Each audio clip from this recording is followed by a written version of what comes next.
Naitwa Mhandisi Mohamed Besta, ni mtendaji mkuu wa wakala ya barabara nchini, yani TANROADS.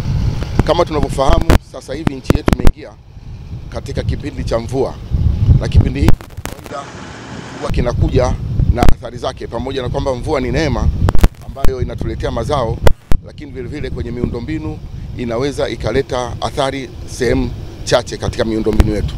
Nchi yetu ni kubwa na nchi yetu inakumbana na changamoto mbalimbali za kimazingira, na mojawapo ni hili la mvua ambalo tunakabiliana nalo kwa miaka mingi sasa. Hivi leo niko hapa katika eneo la Mbande. Mbande ni eneo ambalo tumefanya uboreshaji wa eneo hili ili kukabiliana na athari ya mvua. Hili ni eneo ambalo tuko katika hatua za mwisho kabisa kukamilisha mradi huu mfupi ambao ni katika kuongeza uwezo wa barabara isiweze kupata athari za mvua. Mradi tuko katika hatua za mwisho, wako wahandisi wa TANROADS, lakini vile vile wako wahandisi wa mkandarasi ambao wako hapa kuhakikisha kwamba kazi hii inakamilika. Sasa hivi hakuna tena matatizo katika eneo hili la Mbande.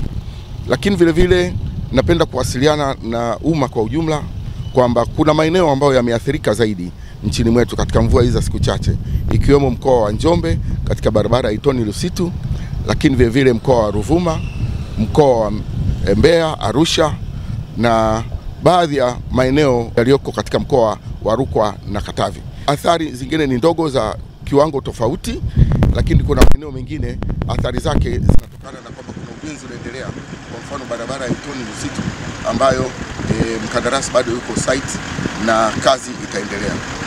Hivyo natoa wito kwa wahandisi wa mikoa au mameneja wa mikoa wa TANROADS wahakikishe kwamba wanasimamia maeneo yao, sio tu kule ambako kunapata athari kwa sasa hivi tunavyoona, lakini vile vile katika maeneo ambayo pia hayana athari.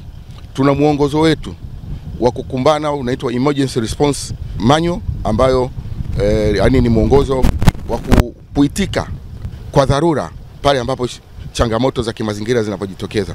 Hivyo wanaelekezwa kufuata muongozo ule mameneja wote wa mikoa ili kuhakikisha kwamba pale ambapo athari hazijajitokeza basi zizuiwe, na kama tulivyokuwa tunawasiliana katika miongozo mbalimbali niliyoitoa huko nyuma.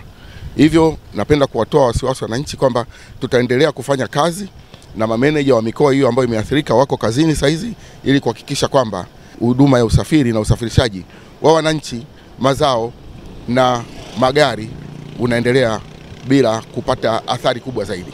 Asante sana.